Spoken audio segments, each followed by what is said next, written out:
IHSG-nya menguat lagi teman-teman, dan aku mau update untuk technical dan juga pastinya untuk makronya gimana. Aku langsung aja ke technical IHSG. Yang menarik, IHSG hari ini kembali breakoutnya tuh cakep banget, naik 0,84% ya. Ini teman-teman kalau mau lihat nih ya. Jadi kemarin IHSG tuh sempat konsolidasi antara 6862 dan juga 6735 di antara range ini. Nah ini bagus banget karena dia ngebentuk higher low, dan seperti mau dapat bimbingan intensif belajar saham dan referensi, bisa tanya jawab secara intensif? Yuk daftar mtrade sekarang di mtrade.id/whatsapp atau klik di bawah sini ya.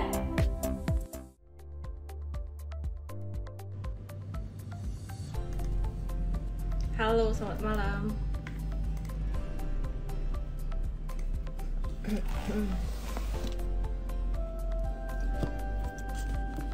Halo friends, teman-teman semuanya. Helen Wijaya, Chen Vera, Surya Hendy. Shadingnya ketebelan. Oke, aku nyalain lampu dulu ya. Enrico Arif Kristianto, serba ketebelan malam ini. Suryan Syahian. Oke teman-teman, how are you everyone? Saya harap semuanya di sini sehat ya. Siapa di sini yang lagi sehat? Siapa yang di sini lagi karantina nih? Yang lagi positif COVID? Kita temenin ya. Kita temenin lewat IG Live. Duh, berantakan nih, nggak ready di rambut malam ini. Cepet-cepetan tadi, tahu nggak aku cepet-cepetan gara-gara apa? Gara-gara habis makan tengkleng.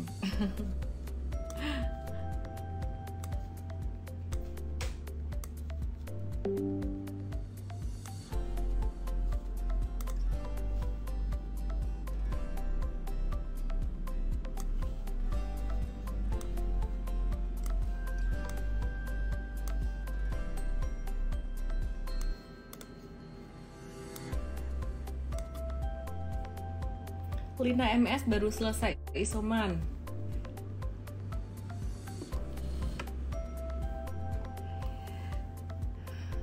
Paris Wildan tengkleng Pak Manto, kok tahu sih? Lagi flu tapi antigen negatif, ada yang bilang gitu tuh, bukan aku loh. Mas Bekti bentar ya, Mas Bektinya nanti nongol sekitar 15 sampai 20-an menit lagi. Aku update market dulu ya teman-teman ya. Udah 1000 aja yang nonton hari ini. IHSG-nya menguat lagi teman-teman, dan aku mau update untuk technical dan juga pastinya untuk makronya gimana. Aku langsung aja ke technical IHSG. Yang menarik, IHSG hari ini kembali breakoutnya tuh cakep banget, naik 0,84% ya. Ini teman-teman kalau mau lihat nih ya. Jadi kemarin IHSG tuh sempat konsolidasi antara 6862 dan juga 6735 di antara range ini. Nah ini bagus banget karena dia ngebentuk higher low, dan seperti IG live aku kemarin, kalau teman-teman nyimak ya, ini dia melanjutkan tren positifnya atau melanjutkan tren naiknya gitu. Nah hari ini aku ngelihat bahwa banyak saham-saham yang sifatnya turnaround itu udah mulai aktif, udah mulai bangkit. Contohnya dari sektor poultry ada Java dan Cepin yang mulai aktif, menyusul sektor properti dan juga konstruksi gitu. Terus kemudian selain itu teman-teman ada juga sektor pulp and paper, industri pulp and paper ya, itu tadi juga aktif juga. Jadi kalau saya memperhatikan market ini justru malah akan recovery, padahal COVID-19-nya Omicron-nya tinggi. Sepertinya tinggi ekspektasi dari investor bahwa COVID-19 ini juga akan cepat selesai gitu. Nah terus asing net buy hari ini masih di saham yang itu-itu aja, di Arto, BMRI, Astra International, TLKM, dan juga Bank Mandiri gitu. Terus data jobless claim Amerika ini agak-agak naik ke 248.000, dan ini menunjukkan tenaga kerja Amerika ini masih belum pulih sepenuhnya perekonomiannya gitu. Nah terus Rokok HMSP juga udah mulai menguat ya, jadi udah mulai recover semuanya teman-teman. Aku akan review dulu untuk beberapa saham secara general sebelum kita ngobrol-ngobrol santai bareng dengan Mas Bekti Sutikna ya. Nah, aku akan bahas dari saham yang hari ini cenderung rame adalah dari metals. Hari ini metals cakep banget teman-teman. Aku akan langsung aja ke metalsnya, yaitu Antam. Nah, siapa nih teman-teman yang nyimak IG Live selama beberapa hari terakhir ini dan juga pastinya dibimbing secara lebih real time di Mtrade. Mtrade tuh ada informasi beli dan jualnya, kapan beli, kapan jualnya. Nah, kalau di Mtrade sendiri untuk saham Antam ini kita udah beli dan udah hold, udah cuan sekitaran 15-19% baik dalam jangka pendek maupun jangka menengah, dan belum dijual keduanya baik jangka pendek maupun jangka menengah. Nah, terus kemudian untuk Antam sendiri chartnya gimana? Cakep banget untuk Antam. Kemarin kita sempat ada bahas, kayaknya pas kemarin deh Antam tuh kita bahas kemarin. Jadi sektor komoditi masih akan menguat, kan fokusnya yang pertama adalah batu bara, kemudian CPO, nah setelah itu oil, nah setelah itu baru metals sama sekali belum gerak. Nah ini metals Antam, dia sebenarnya udah ada tanda akumulasi dari tanggal 20 Januari kemarin, terus kemudian tanggal 10 Februari, dan Mtrade sebenarnya udah beli udah quite a while dari tanggal 2 Februari. Mtrade tuh belinya dari tanggal ini nih, 2 Februari ini, pas dia mau mantul yang pertama nggak jadi mantul, kita tunggu, oh kayaknya ini bagus nih chartnya, kita wait and see, dan ini dia naik, sekarang udah untung sekitaran 15-19%. Jadi teman-teman kalau nggak mau ketinggalan ya join Mtrade dengan cara klik link di bio saya atau ke mtrade.id /WhatsApp. Nah sekarang Antamnya gimana nih, besok gimana?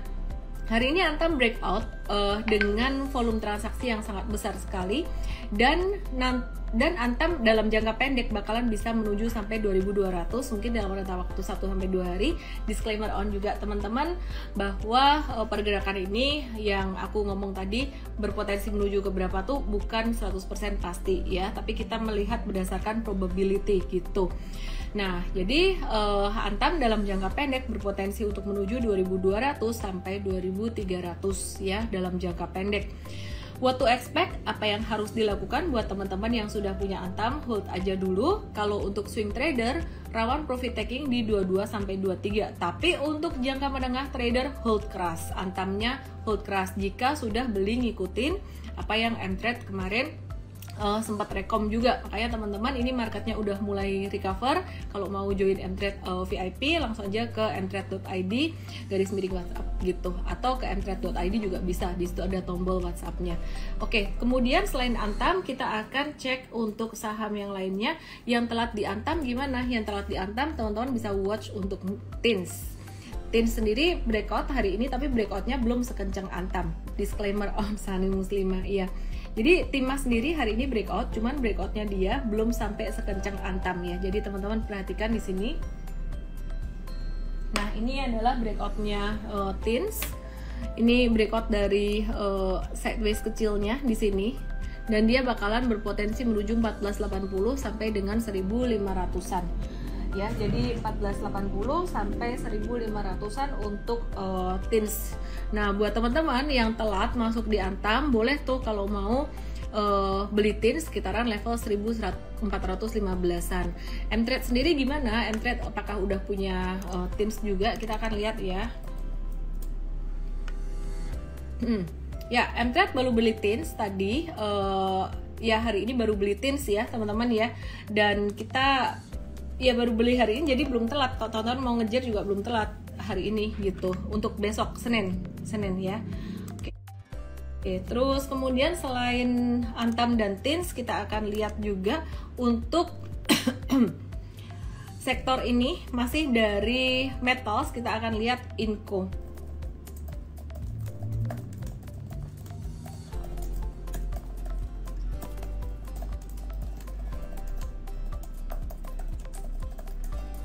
Oke, kita akan cek Inco.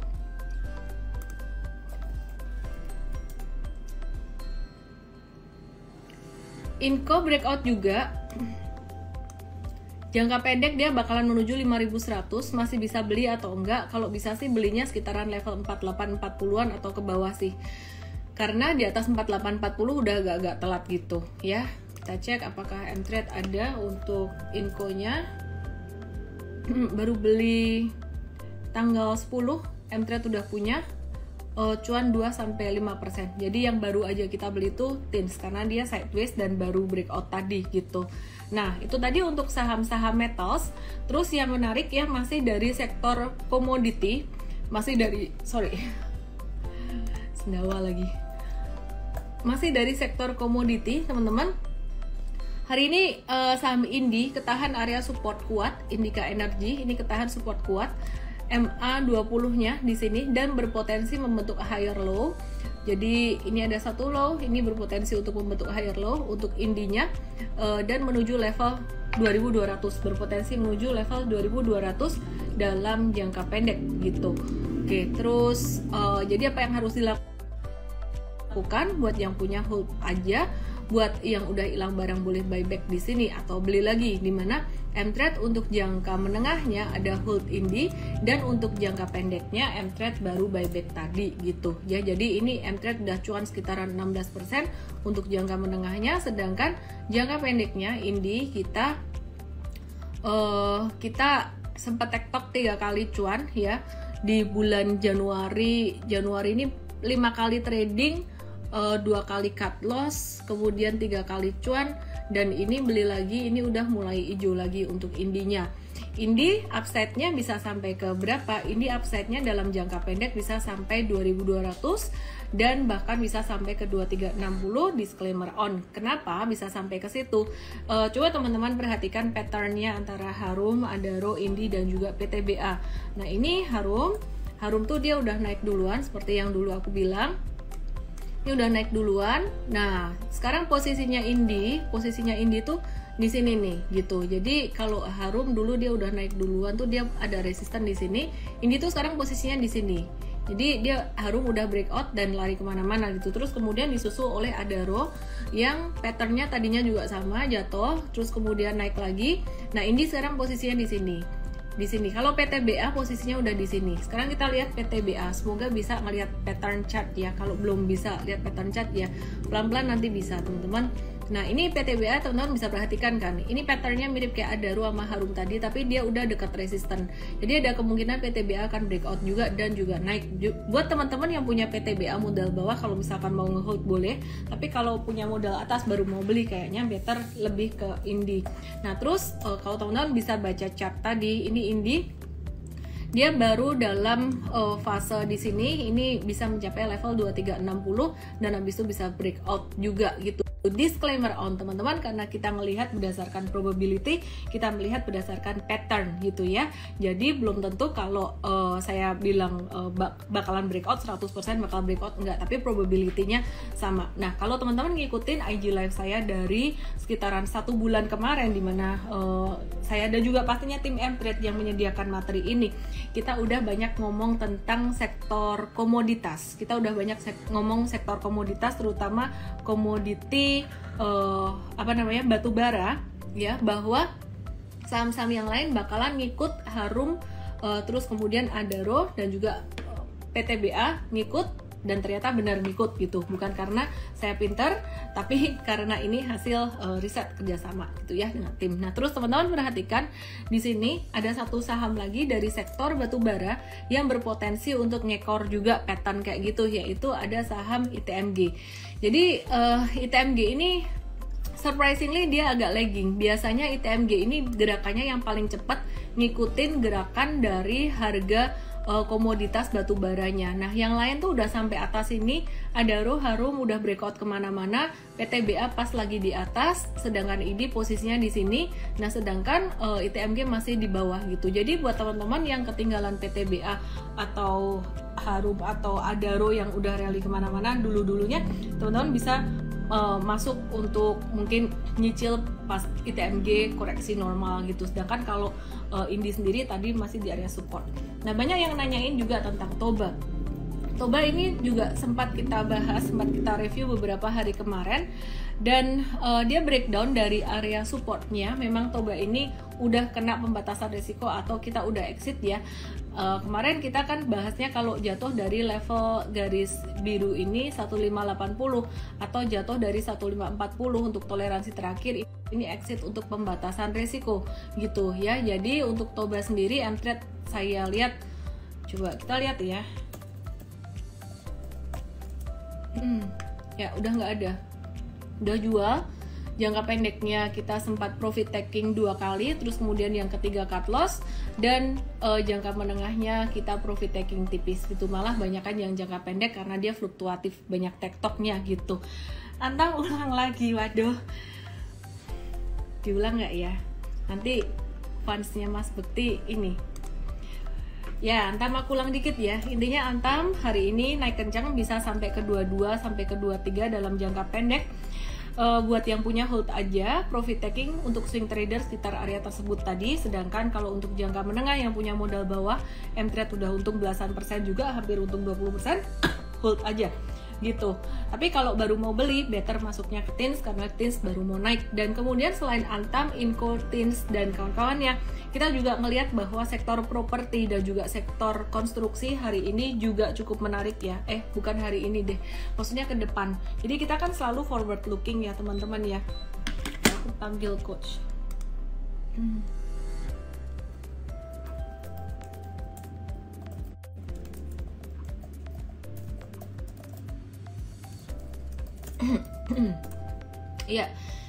Ya, jadi kita kan selalu forward looking ya. Nah ini kita ngelihatnya abis sektor komoditi kan kemarin start dari batu bara, terus CPO, abis CPO metals gitu. Metals nih baru mulai ngegas awal. Jadi kalau teman-teman punya metals kayak punya TINS baru beli hari ini, itu masih bisa banget nge-hold gitu. Nah sedangkan untuk sektor properti ini udah mulai banyak yang ngebentuk double bottom. Ini udah aku bahas juga kemarin bareng Coach William. Ada BSDE, ada SMRA, ada saham-saham yang lainnya. Dan juga P1 juga menarik. Trinity hari ini juga naik kenceng.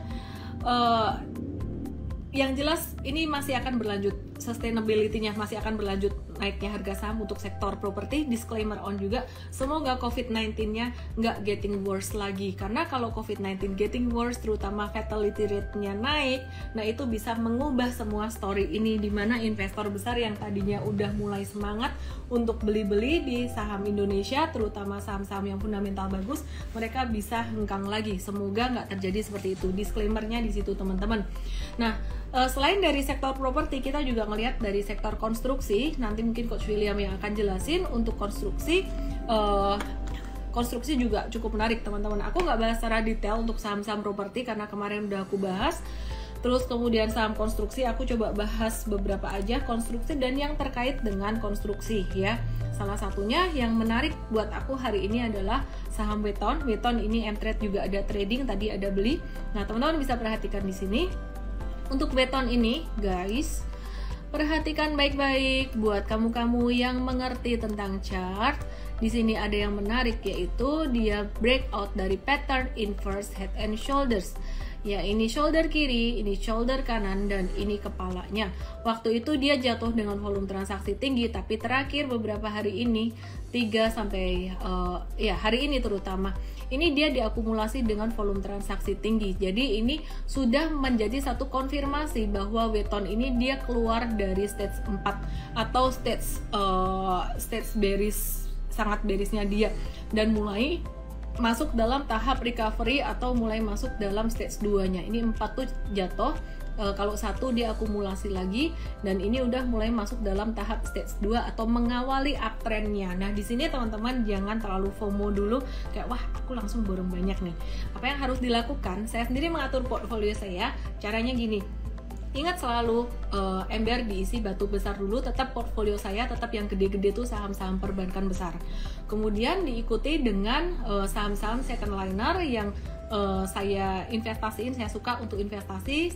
Disclaimer ya teman-teman, ini my personal personal appetite lah, aku suka BSDE gitu, jadi aku kumpulin, tapi nominalnya nggak segede saham-saham yang perbankan besar itu. Ada Astra International juga, nominalnya nggak terlalu gede juga. Terus ada TLKM aku punya nggak ya, kayaknya dikit doang, dan itu udah lama gitu. Terus kayak BRI aku juga ada, BRI lumayan gede, sama BCA, pokoknya 2 itu gede. Nah setelah itu kalau aku kepengen nih, kayak tadi nih aku lihat ada Tins naik, udah punya Antam, terus ada Tins, ya udah aku beli, tapi porsinya nggak segede saham-saham yang buat invest tadi gitu. Jadi untuk porsi trading aku samain semua, tapi tidak segede saham-saham yang memang buat bantalan portfolio. Kemudian tadi ada yang menarik juga dari sektor poultry, Japfa dan Cepinnya mulai aktif, tapi Japfa dan Cepin itu beda dengan pattern kayak gini. Ini Weton kan dia kan udah keluar dari masa bearishnya. Ini kan bearish ya, stage 4, terus kemudian stage 1, terus kemudian dia mulai naik stage 2. Nah sedangkan kalau Japfa dan Cepin ini dia masih di stage 4-nya dia. Jadi ini downtrend, ini baru mau recovery. Nah, baru di awal recovery artinya geraknya masih agak-agak lambat, jadi aku belinya dikit aja. Pokoknya aku simpan aja. Tujuannya apa? Kalau Japfa ini aku sukanya dia di bawah tuh ngelihat ada tanda recovery, aku kepengen hold dia untuk nanti di 2022 kalau misalkan COVID-19 udah recover, udah membaik, dia akan naik gitu ya. Jadi disclaimer banget buat Japfa ini sangat-sangat spekulatif. Kalau mTrade cenderung swing trading aja gitu. Oke, bentar lagi aku akan invite dulu Coach William untuk bahas fundamental dari sektor konstruksi yang kita belum bahas. Habis itu aku akan invite Mas Bekti gitu. Nah, terus teman-teman kita juga watch untuk saham-saham dari sektor bank digital, nanti juga akan dibahas oleh Coach William dikit ya. Jadi hari ini mTrade ada trading beli agro dan juga BBHI. Aku personally beli juga agronya, nggak segede BCA, BRI pastinya. Perlu diingetin berkali-kali tentang money management ini. Kenapa? Karena kalau teman-teman dengar Ellen beli apa, langsung hajar beli banyak. Siapa beli apa, influencer beli apa, langsung beli banyak, mesti diingetin strateginya. Nah ini hari ini agro itu menarik. Yang bikin menarik adalah pattern reversalnya dia. Aku suka banget pattern di sini, harga dan volumenya itu sangat konvergen sekali ya. Aku hapus ini nggak berguna. Ini harga dan volume sangat konvergen sekali. Jadi kalau teman-teman perhatikan, ini tadinya sangat bearish, volumenya jatuh besar, nih volumenya jatuh besar. Tapi ketika dia mulai naik di sini, ini hijaunya perlahan merambat naik dan dikonfirmasi hari ini dia breakout dari 1450, volumenya juga naik tinggi gitu. Jadi ekspektasinya secara teknikal agro bisa menguat sampai 1600 tuh very easy gitu. Dan kemudian nanti bisa sampai ke 1800. Disclaimer on, buat swing trader bisa profit taking bertahap, sedangkan buat teman-teman yang mau hold untuk jangka menengah, saya rasa agro saat ini juga udah melewati masa bottomnya dan udah mulai reversal naik. Saya cukup confident di sini, tapi sekali lagi jangan dihajar beli semua, jangan all in. Ini banyak yang nanya BBHI.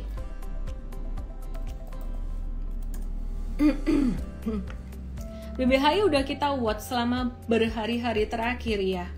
Kok aku mulai serak ya? Parno sekarang. Serak dikit Parno. Oke.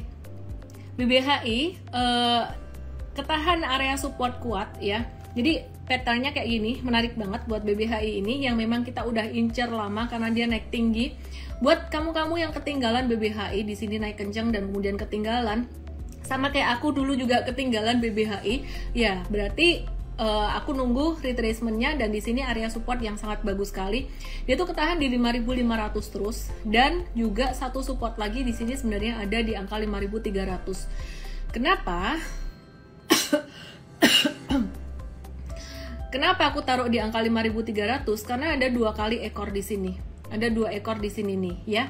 Nah, terus kemudian ini udah mulai mantul dengan volume transaksi cukup tinggi. Jadi tadi mTrade masuk BBHI.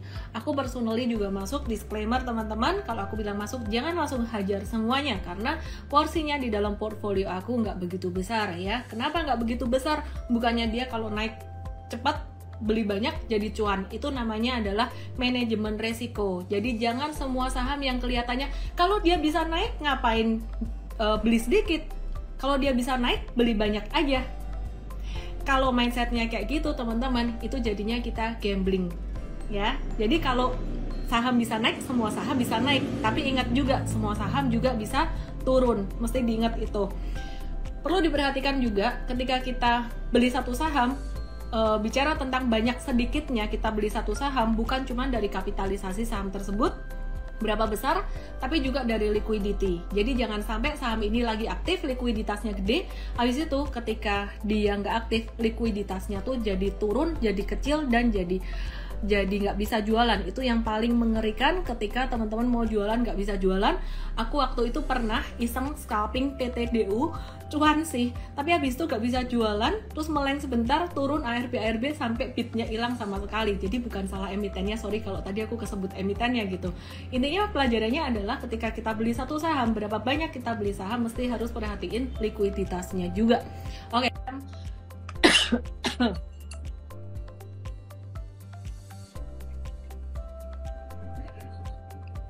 Hai, halo.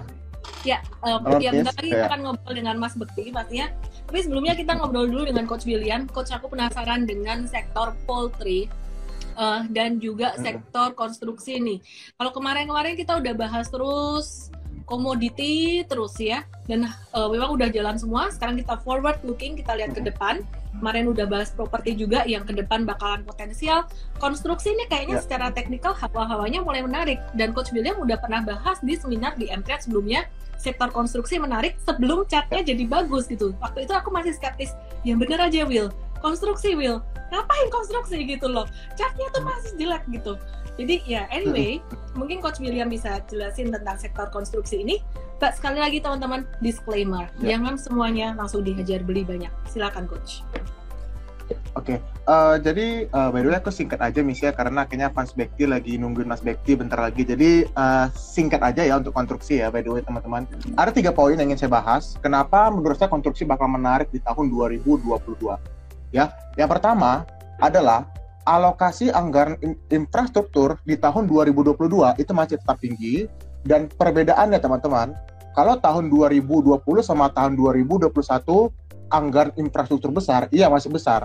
Cuma di 2 tahun terakhir itu banyak sekali anggaran infra yang kepotong untuk pemenuhan anggaran sosial karena efek pandemi COVID-19. So banyak sekali proyek-proyek konstruksi yang tertunda karena pandemi COVID-19. Nah, perbedaannya dengan tahun 2022, saya melihat alokasi anggarannya lebih maksimal karena alokasi kebantuan sosial itu sudah nggak ada lagi.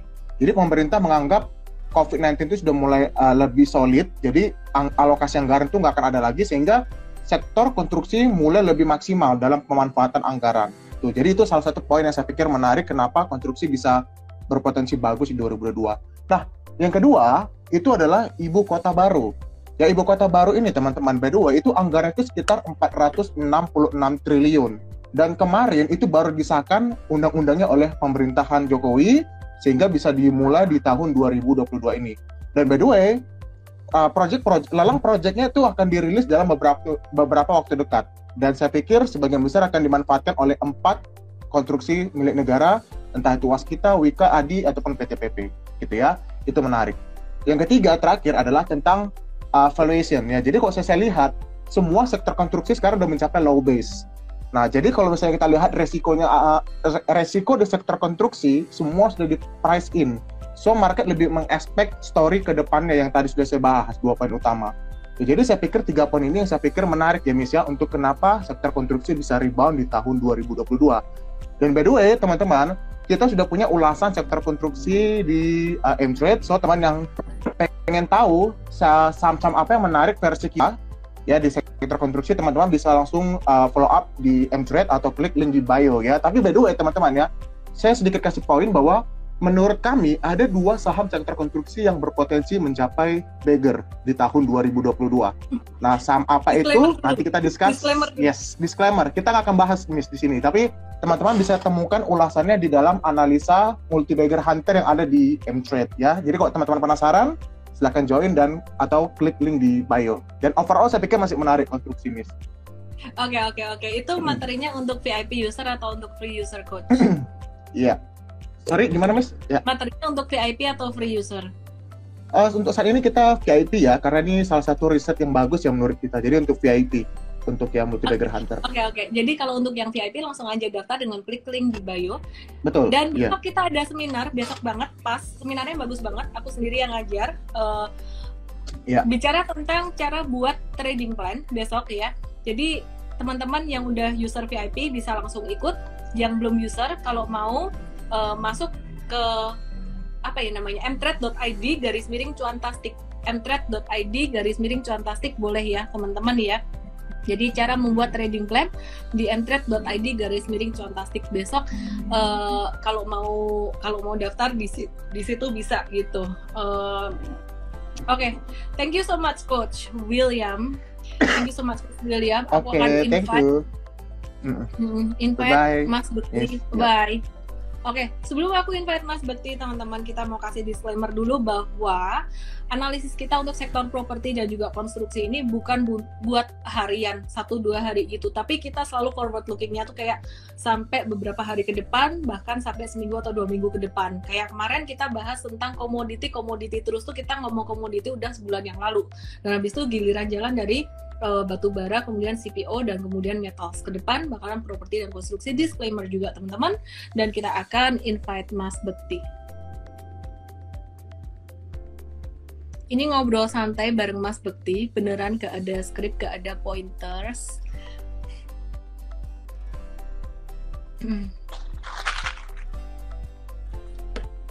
Halo Mas Bekti. Wah, Mas Bekti nih. Gimana kabarnya Mas? Alhamdulillah baik Ci, gimana kabarnya? Kabarnya baik serak-serak dikit gitu. Sehat Mas? Iya, sehat. Udah lama banget aku nggak live IG, memang baru pengen istirahat soalnya. Kenapa Mas? Jadi ya gini, mungkin teman-teman ada yang tanya juga ya, kalau misalnya Mas Bekti kok jarang live IG atau apa. Saya pengen istirahat dari bulan November sampai kemarin ini. Jadi saat ini kedepannya saya tetap live IG tapi berkala gitu. Karena dulu pernah terlalu terforsir sering tiap hari live IG, aduh malah capean gitu kan. Ya beda sama si Ellen lah, tiap hari kuat, hebat. Ya karena disupport teman-teman semuanya ya, disemangati. Siap. Mas Bekti, ngobrolin market nih sekarang nih. Market kan udah mulai recover, udah mulai bagus. IHSG juga udah break all time high juga gitu loh. Nah, Mas Bekti ini masih scalping atau udah mulai nge-hold sih? Kalau saya pribadi tetap tetap keseharian saya ya, tetap ada. Apalagi hari ini kita lihat mungkin saya yakin kepada para teman-teman trader tuh pasti cuan di saham-saham grup MNC ya, karena ramai sekali ya beberapa hari ini. Kemudian kalau saya untuk hold sendiri, saya sebenarnya sudah ada pilihan sih. Jadi saya pribadi langsung sebut aja, enggak apa-apa ya, sebut mereknya. Saya setuju dengan Ci Ellen tadi, kayak mungkin sebagian sektor-sektor kayak konstruksi, kemudian saya juga melirik tuh kayak sektor consumer good kayak HMSP, gudang garam tuh menurut saya juga udah murah juga, itu udah benar-benar di titik ya, maksudnya itu sudah terkoreksi cukup tajam lah dari kita lihat dari 2017 itu. Setidaknya aku udah nyimpen juga di sana, mencicil gitu ya, jadi tidak semua langsung dimasukin enggak, tapi kita beli cicil juga gitu. Oke, menarik banget ya. Bicara tentang sektor sigaret ya, tadi Mas Bekti ngomongin sigaret gitu. Mas Bekti tertarik nggak sih masuk ke sigaret? Ini kayaknya agak-agak lagging banget gitu.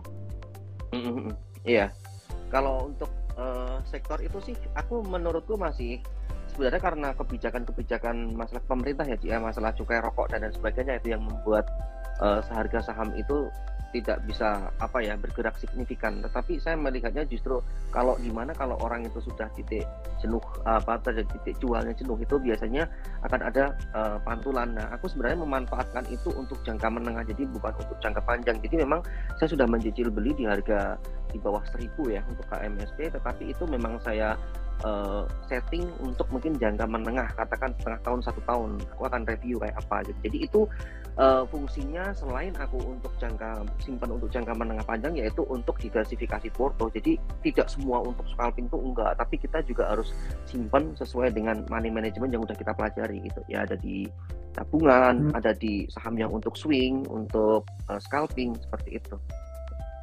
Oke, menarik banget ya. Ternyata seorang Mas Bekti itu ada nyimpan saham juga gitu, dan sahamnya Surprisingly HMSP gitu. Anyway teman-teman ya, kalau dengar ini semua jangan langsung hajar mentah-mentah gitu ya. Jadi pahami dulu gitu. Jadi kita semua trader, tapi kita semua juga ada simpan saham untuk jangka menengah panjang gitu. Aku punya ICBP Indofood juga, masih ngetem juga, tapi ya anyway hold aja teman-teman. Terus kemudian boleh beli sekarang nggak sih? Pertanyaannya kan itu tuh. Ini yang nanya HMSP, boleh beli sekarang atau enggak? Ini lagi di level 1020-an. Kemungkinan HMSP ini bakalan masih bisa naik lagi sampai 1050, 1065. Nggak usah dikejar. Ntar kan juga ada koreksi normal gitu. Karena ini baru naik sehari 2 hari, ini bakalan ada normal correction. Kalau seandainya dia gagal menguat dan balik ke 990, ya itu angka bagus buat teman-teman collect gitu. Tapi sekali lagi duitmu jangan semuanya dicemplungin di sini, nanti kamu kecewa. Kenapa? Karena HMSP GGRM ini termasuk emiten yang kita bicara tentang value investing. Surprisingly seorang Bekti Sutikna nge-value juga gitu. Ini valuasinya sangat murah sekali. Biasanya kalau emiten yang valuasinya murah tuh geraknya agak-agak lambat, slow melo-melo. Jadi teman-teman lihat aja dari big fund investor asing tuh belum ada net buy saham-saham ini. Tapi ini sangat-sangat bagus sekali kalau teman-teman suka value investing. Demikian juga untuk saham ICBP Indofood, aku percaya banget sih itu bakalan recover di tahun ini ketika pandemi berlalu, meskipun Omicron lagi tinggi-tingginya.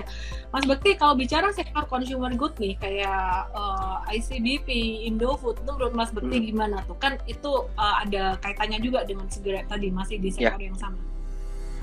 Kalau aku pribadi jujur memang lebih suka ICBP ya.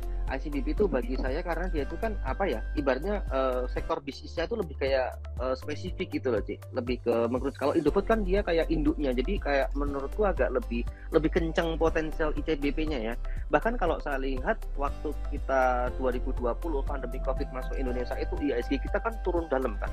Saya lihat ICBP stabil, artinya turun tapi tidak sejatuh yang lainnya. Makanya bagi teman-teman yang mungkin untuk menyimpan untuk jangka menengah panjang, ICBP cocok. Aku juga suka sih saham itu gitu. Mengandalkan karena ya kalau kita bilang prospek bisnisnya bagus, produksinya makanan, semua orang butuh makan. Selama peradaban manusia ada, produk itu masih dibutuhkan gitu kan. Jadi itu menurutku prospek untuk jangka menengah panjangnya bagus. Cuman kalau untuk saham-saham seperti ini teman-teman juga harus tahu ya, ini jujur kalau untuk di scalping susah banget, nggak bisa gitu. Jadi ini memang benar-benar untuk uang yang memang udah Anda sisihkan untuk jangka panjang. Jadi memang cara kerjanya memang seperti itu, dan itu biasanya perusahaan-perusahaan seperti ini rutin kan bagi dividen, jadi itu bisa dinikmatin gitu. Ini ada yang bilang Pink Bloom Shop mending pilih BCA, terus ada bilang Rohit 001.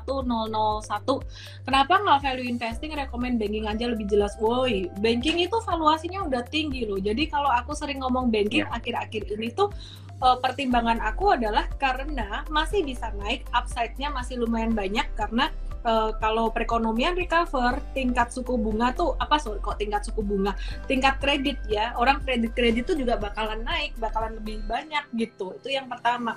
Dan kalau kita perhatikan asing memang net buy-nya masih banking terus, jadi nggak heran untuk banking memang gerak lebih cepat. Tapi di sini yang dilakukan oleh Mas Bekti, dan bukan cuma Mas Bekti sebenarnya, yang dilakukan oleh banyak value investor lain. Kok Bekti jadi value investor sih? Aku masih gak habis pikir. Oke, ini contoh aja ya. Jadi, bentar dikit. Mas Bekti kan ini kan beli HMSP dan tadi kita bicara konteksnya ICBP Indofood. Ini benar-benar yang value-nya tuh masih murah banget. One day, big investor juga akan masuk ke sini. Mungkin mereka sekarang udah nyicil-nyicil, nggak kelihatan nih hari ini aja volume transaksinya naik tinggi. Aku percaya mereka udah nyicil dikit-dikit gitu. Jadi ketika saham-saham perbankan udah naik tinggi, mereka juga akan masuk ke sini juga gitu. Jadi ini pandangan yang berbeda. Mungkin yang lebih slow geraknya, tapi ya teman-teman jangan banyak-banyak masuk di sini dulu gitu. Boleh-boleh aja. Silakan Mas Bekti, tadi mau ngomong apa? Ya Cik, jadi saya melihatnya memang seperti itu Cik. Jadi kalau tadi Cik Ellen bilang, wah Mas Bekti kok bisa value investing atau gimana gitu kan. Jadi itu memang saya sebenarnya basic saya memang seperti itu. Saya seorang value investing ya. Pertama saya investor gitu kan. Saya menganalisa laporan keuangan. Nah di sisi lain saya tahu nih sebagai seorang trader itu kan kita harus punya money management, kita harus bagi, nggak mungkin dong semua uang kita scalpingkan gitu kan. Dan aku sendiri kalau ditanya ya ada suatu saat mungkin di umurku yang kesekian, misalnya nih masa saya 50 tahun 60 tahun saya masih trading gitu kan, juga kayaknya kalau ditanya keinginan saya udah gak ingin gitu. Kalau bisa ya memang kita juga simpen saham, ya udah dinikmatin gitu. Itu tujuanku jangka menengah panjang gitu. Tapi saat ini memang saya harus bagi-bagi dulu, mana itu buat scalping, mana itu buat swing, mana itu buat simpanan. Jadi kita harus menerapkan money managementnya gitu. Nanti untuk scalping sendiri kita juga ada perhitungannya, jangan sampai juga langsung all in satu ini juga gitu. Kita harus juga ada diversifikasi. Sama juga kita mau swing untuk jangka menengah panjang juga jangan langsung satu all in semuanya, jangan. Kita juga harus diversifikasi dan juga nggak boleh satu sektor, misalnya beli BNI, BRI, Mandiri ya sama aja gitu kan. Jadi kita harus berbagai sektor gitu. Oke, jangan lupa teman-teman follow Instagram Mas Bekti Sutikna dan juga Instagram aku @ellenmay_official. Dan teman-teman jangan lupa download aplikasi Mtrade. Besok hari Sabtu, besok Sabtu tuh ada seminar tentang trading plan, tapi seminar ini khusus untuk user VIP Mtrade. Buat kamu-kamu yang mau ikut seminarnya harus ke mtrade.id/cuantastik kalau kamu belum member VIP Mtrade. Oke, iklan lewat tadi Mas Bekti. Ya, jadi aku setuju dengan Mas Bekti ya. Bicara tentang kenapa Mas Bekti ada beli saham untuk jangka panjang, aku juga ada beli saham untuk jangka panjang juga. Dan ini aku berencana untuk nambah saham jangka panjangku. Kenapa? Karena aku melihat market udah mulai recover, saham-saham perbankan besar udah mulai naik tinggi, IHSG udah breakout kemana-mana. Aku mikir kayak, ini aku masih punya cash, aku taruh di mana ya? Mau invest di mana ya? Nah, pilihannya saham-saham yang belum jalan dan secara fundamental dalam tanda kutip kalau kita tinggal tidur itu nggak terlalu jantungan atau deg-degan. Ya, saham-saham consumer good ini sekali lagi disclaimer teman-teman, ini bukan rekomendasi beli untuk jangka pendek ya. Dan porsi belinya jangan dihajar banyak-banyak gitu. Sesuai kesiapan hati masing-masing gitu ya.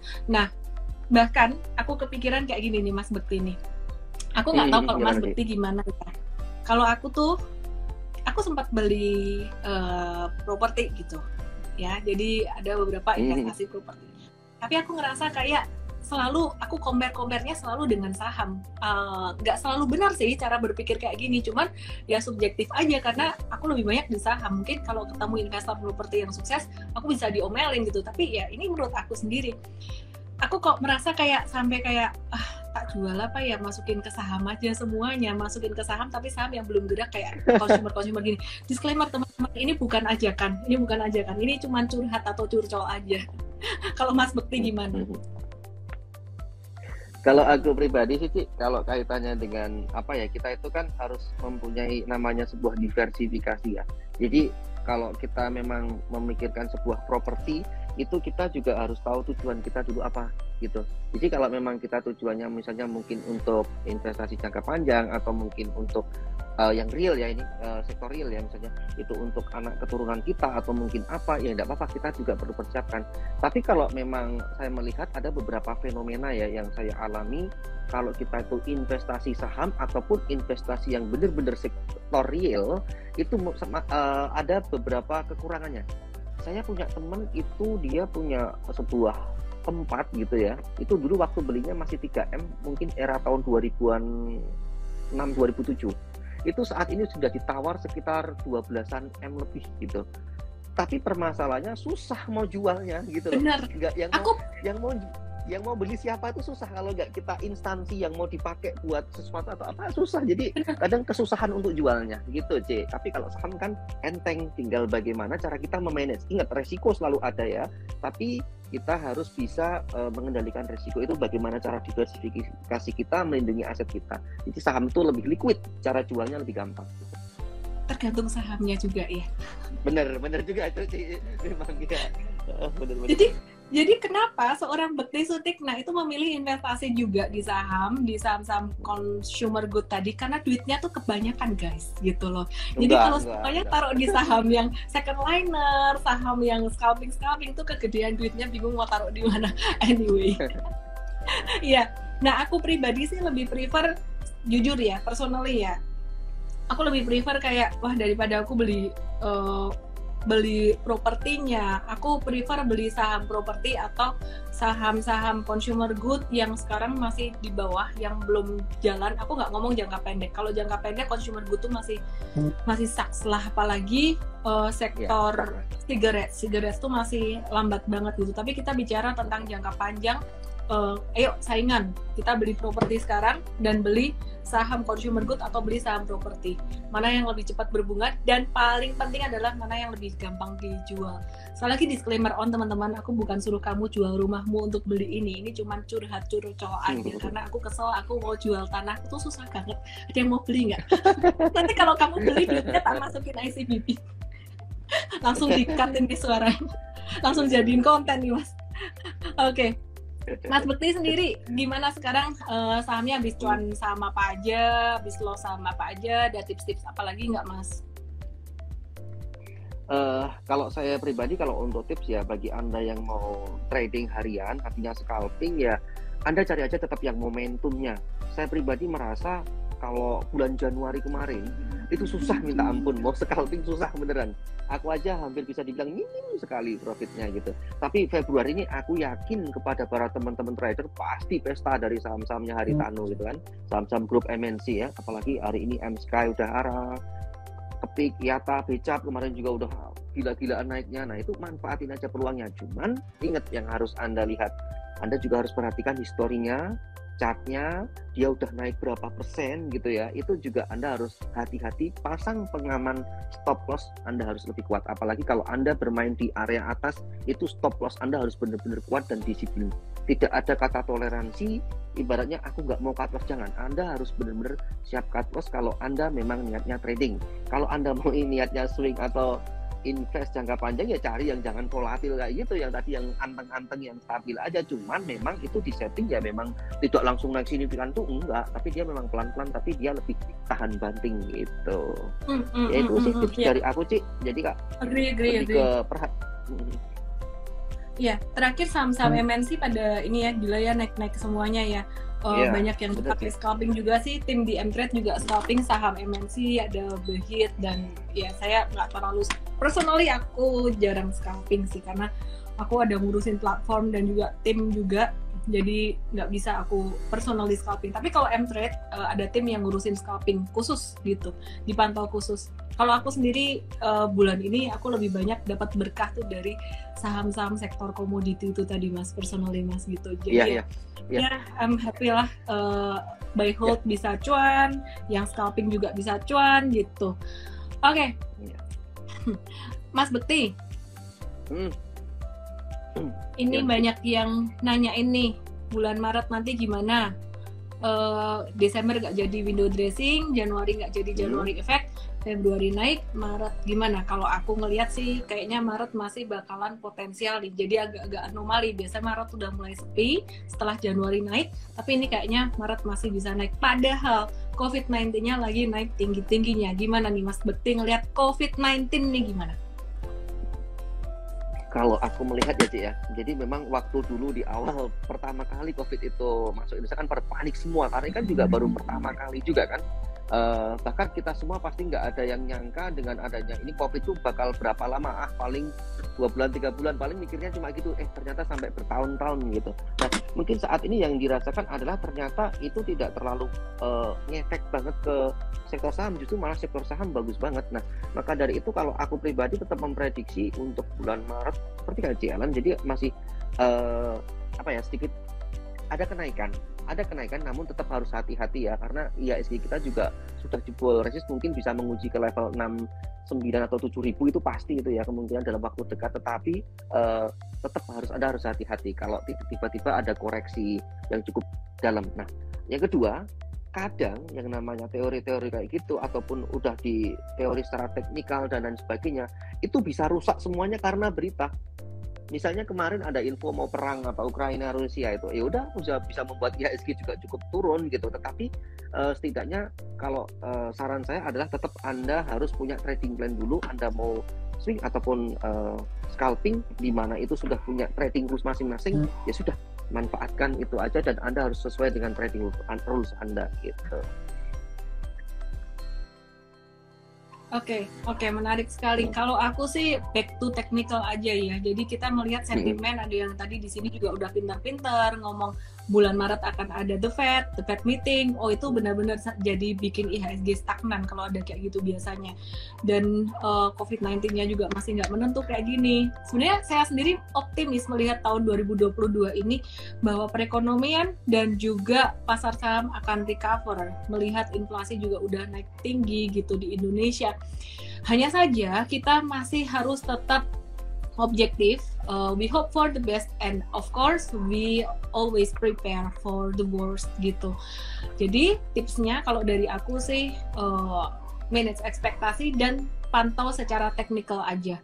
Ekspektasinya BHI misalkan ya tadi mantul dari support volumenya tinggi, tapi kalau ternyata besok ada breakdown atau gimana ya kita nggak usah pembenaran gitu, breakdown support cut loss aja, itu kata Mas Bekti. Yang jadi problem kan satu ya, antara nggak ngerti cara cut loss.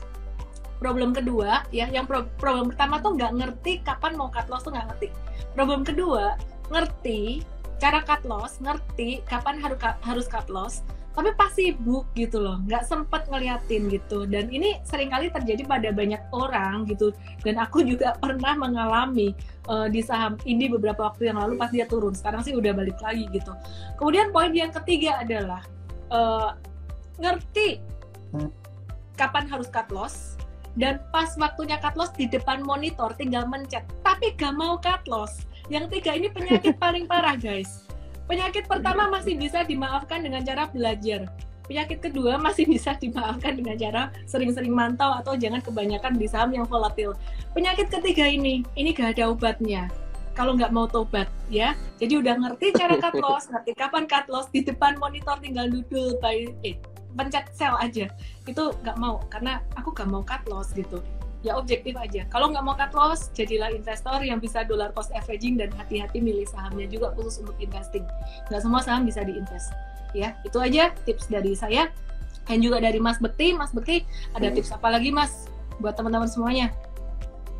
Ya, kalau tips dari saya itu tadi ya, yang paling penting adalah disiplin. Anda niatnya pengen trading ataupun investasi, semuanya itu sudah ada rulesnya masing-masing. Ibaratnya kita itu mau berdagang, tujuannya itu pasti beda-beda ya. Orang itu mau ke pasar, ada orang yang beli barang untuk dimasak di rumah, ada yang itu beliin untuk orang lain, ada yang beli untuk dijual kembali dan lain sebagainya. Itu motifnya macam-macam, tapi tujuannya sama semua, cari profit. Yang paling penting Anda harus punya trading plan dan money management yang benar, karena mau duit Anda seberapapun, saya pernah ngalami ya di era 2018, duit Anda udah nyampe miliaran, tapi kalau money management Anda salah, itu bisa rontok juga. Saya pernah ngalamin, udah ngumpulin sampai 3 miliar lebih, rontok juga sampai 400 juta, itu karena money management yang buruk. Saya pernah ngalamin. Jadi saya bisa bicara gini, harapan saya kepada teman-teman, jangan mengulang kesalahan yang saya lakukan, biar Anda itu bisa, ibaratnya itu belajarlah dari kesalahan saya gitu. Jadi Anda perlu diversifikasi, Anda juga harus amankan profit dan lain sebagainya. Jadi